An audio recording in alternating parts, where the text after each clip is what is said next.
Hello, I'm Beth, and this is Social Leopards. Today, I'm diving back into the topic of friendship. Specifically, I think the things a lot of us struggle with are how to find it, how to build a new friendship, and then how to sustain it in a world that continues to feel busier, noisier, and more focused on impersonal activities like texting instead of calling.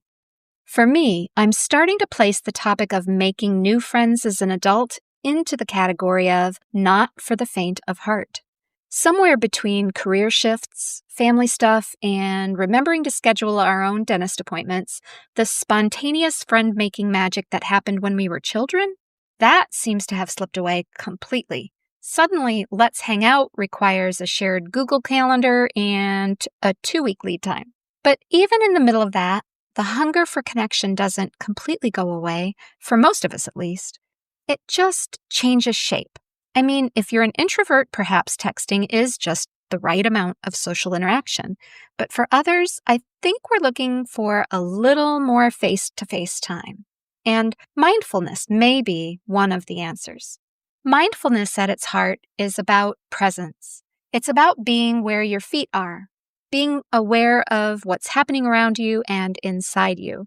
When it comes to friendship, mindfulness is the art of noticing who feels good to be around, noticing when you feel yourself come alive in conversation, noticing when someone else is really listening to what you have to say, or when you find that you're really wrapped up in the types of things that someone else is sharing. Mindfulness invites us to show up for friendships not as a social strategy, but as a kind of quiet devotion. It's less about networking and more about seeing. So, what does that look like in real life? Let's start with the more routine moments of everyday life. You might meet potential friends in a place you visit often, like your favorite cafe, a local library event, or a fitness class you were hesitant to join but ended up enjoying. You might find kindred spirits walking dogs in the same park, in community gardens, or at a volunteer event. The point isn't the setting, it's about your presence in it. The difference between just another day and I met someone great often comes down to how open you are in the moment. Maybe that means you put your phone down in the waiting room instead of scrolling. Maybe you smile first. Maybe you say something small but kind, like, "I've been meaning to try that book too." These micro moments are how friendships begin, not through something blazingly obvious or forced, but through attention and ease. Now let's talk about nurturing friendships once you've found them, because that's where mindfulness really earns its stripes.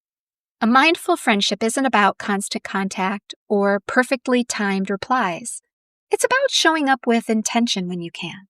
It's about listening deeply rather than just waiting for your turn to talk. It's noticing when your friend seems a little quieter than usual and then gently asking, "Hey, how are you really?" I've actually seen "Hey, how are you really?" a lot in reels on social media lately, and I guess there are multiple ways to ask that question, like bringing up something from your last chat to follow up on and ask how things are going in that respect. I think I mentioned before that it really feels good if someone kind of checks in with me and asks for an update. It's a signal to me, at least, that the person cared enough to take a moment to acknowledge what I had shared earlier and is genuinely interested in following up. As a natural-born talker, it opens that window for me to share openly and without hesitation. But I tend not to bring things up again on my own because one of my mom's things that maybe she said a little too often was, "I don't want to be a bother." And somehow, even though I'd kind of do an internal eye roll whenever she said it to me, those words somehow stuck to me at the same time.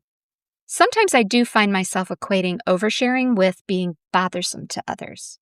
And along that line of thought, if you know someone who kind of pushes your buttons at times, it's a good idea to mentally pause before you choose to react in disagreement kind of way, giving both of you space to breathe before words harden into walls. It's remembering that good friends aren't mirrors, they're windows. It's another human offering a view into another world, and that world might not be a reflection of your own. Obviously, not every friendship stays easy. There are seasons when people drift, when someone you used to talk to every day now lives in a different city or has a different life rhythm, for lack of a better term. Sometimes mindfulness also means noticing when a friendship has changed and giving it permission to evolve. Maybe as I'm talking, it's making you think about a friend where the connection looks different than it used to. Maybe you've started exchanging fewer texts. Maybe there's more space between interactions. Maybe you can think about it as a quieter appreciation from afar. It doesn't have to mean failure. It might just mean growth. The older I get, the more I realize that friendships, like us, need room to breathe. And sometimes the most loving thing you can do for a friendship is to let it rest without resentment, to bless it for what it was, and to stay open to what might come next.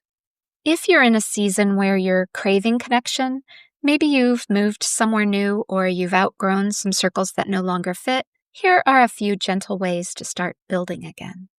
Try joining something that already aligns with your values or interests. That might mean a community art class, a local walking group, or a volunteer project for a cause that matters to you. I have used Idealist.com, which pairs up with mostly nonprofits and human services groups to offer a wide variety of volunteer opportunities. Local event venues often use volunteers to usher, and you usually get to watch the shows for free. If you live near a national park, NPS.gov has a volunteer section on their site if you're into more active opportunities, like maintaining or building trails or participating in research projects. I'll throw both of those links in the show notes in case you want to give them a try. If you lean more towards a quieter lifestyle, smaller settings can help, like a book club or a creative workshop. If you're energized by variety, check out meetups or local events that focus on learning something new.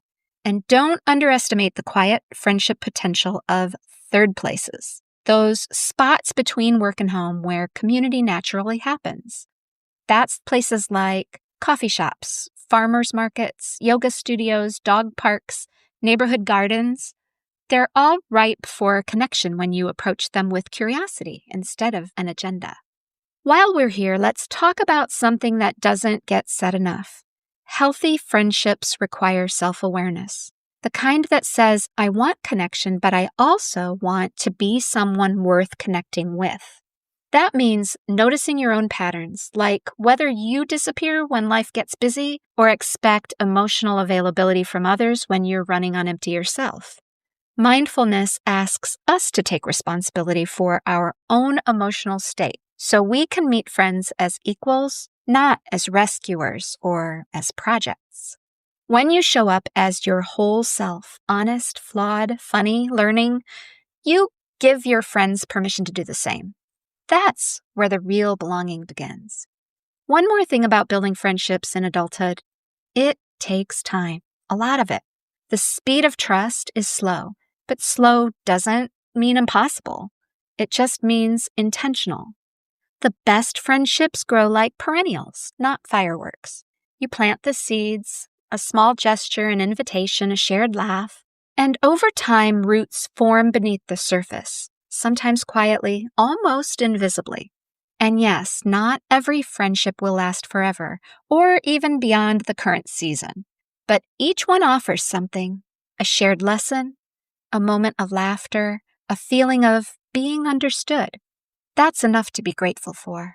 So if you're listening today and you've been feeling the ache of loneliness or awkwardness of starting over, I want to remind you, it's okay. You're human.